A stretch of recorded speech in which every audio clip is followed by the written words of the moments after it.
Hello, my name is Ken Croft, and I'm here to introduce to you a truly extraordinary individual. Bob Randolph is 91 years of age, and for over half his 91 years he has been writing poetry.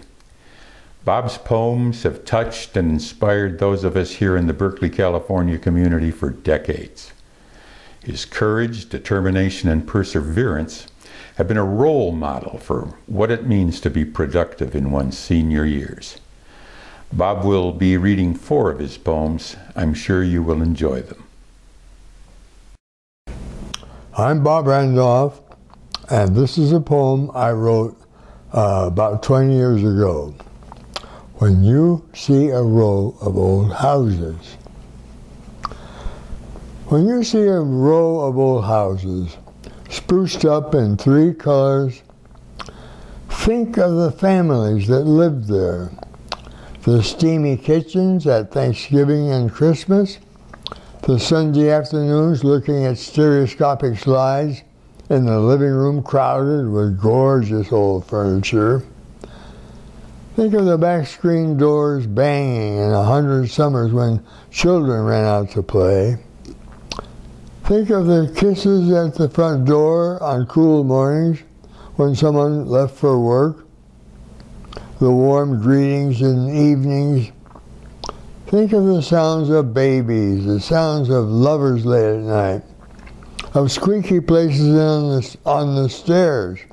Think of all the older times when a teenager went to work on the first day of summer, all shined up. Think of the occasional grandparent found in bed in the morning, their blue fingernails showing a life has ended. Another day, a babe cries for attention. When you see a row of old houses, try to think of girls and boys, women and men you would have liked if you had lived when they did. Try to imagine what your own great-grandparents were like and of others in their day when so many things were different.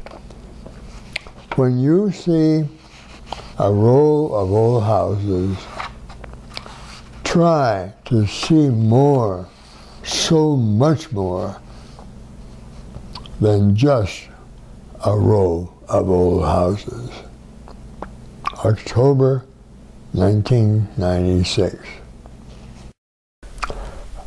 Okay, guess what? I was not born of my parents. All the rivers that are in me, the mountain crags, the great silent forests, the giant redwoods, sparkling ice-cold streams, lush steamy tropics, all this in me. I was not born of my mother and my father. My origins are somehow lost in time. The great sweeping clouds of stars and planets, of moons and meteors, of comets and starry collisions, the towering storms that hurl their jagged yellow knives to earth, the heavy seas, so silent in their inky depths, the rainbows, the warming sun, the gentle yellow butterflies that softly bob from twig to twig after violent storms. I was not born of my mother and my father. My origins are somewhere lost in time. The tears of centuries, the heartbeats of whole worlds, the kisses held, the deep embraces giving life to baby suns and moons. My origins are from the beginning of this twinkling realm, from its first. All this is found in me in these billion years. Since I learned of every sorrow, every heartache, every loss, every love, every renewal, every turning of our worlds, every tearing open of the earth to make a mountain range. All this. My mother's childhood days, long ago, my father's birth, his father's birth, and his, all this is not as long as I have been. My origins are the deepest miracle. September 1992. We are the weeds of the world. We have no pedigrees. We do not have shapely leaves or lavender flowers. We do not have classic features. We appear where we are not wanted and are an embarrassment to those who appreciate beauty and sip aperitifs in the late afternoon. We appear in the cracks in sidewalks, and sometimes if allowed to be there too long, we can crack the pavements of civilized societies. We grow in garbage dumps, in sewer ventilators, in the urinals of the rich. Our thorny vines crawl from bidets across dressing tables toward fluorescent lights buried in black ceilings.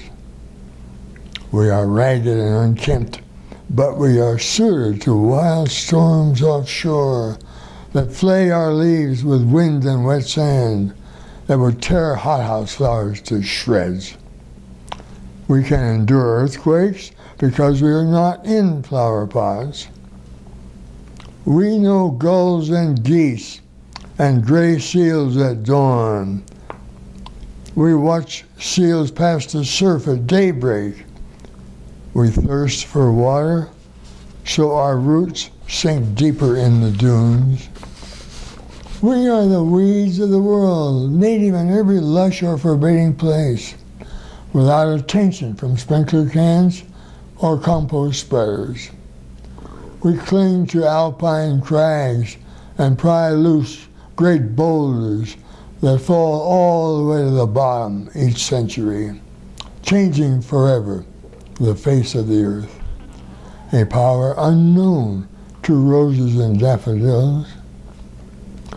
The weeds of the world can cover wartime's landscapes with soft green, can cover tombs of generals and dictators with dark green vines that call to insects with tiny flowers to renew it all again without end. We are the weeds of the world.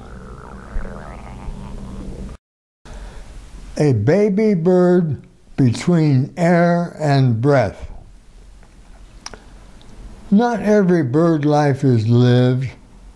Some are hatched and live naked in the nest for a few days, learning how to hold its little head up and desperately learning how to open its little beak, its tiny yellow beak. Its upper and lower beak it must learn to open just hours out of the egg. Just hours, and the world is huge and very cool, and the sky is huge, and the most precious thing this little bird owns is its beak, for that is how it will have a chance to live. And so, all these babies that are not yet fully babies, but barely dwell between air and breath, between gentle rain at night and the beginning of blood between worlds. And on that day, this tiny spirit resting in my hand, this baby bird, naked with its lovely, perfect, two-lipped beak in its little body, that flickered on because two parents mated, and flickered out because a tiny catastrophe pushed it over the edge in a heartbreaking instant.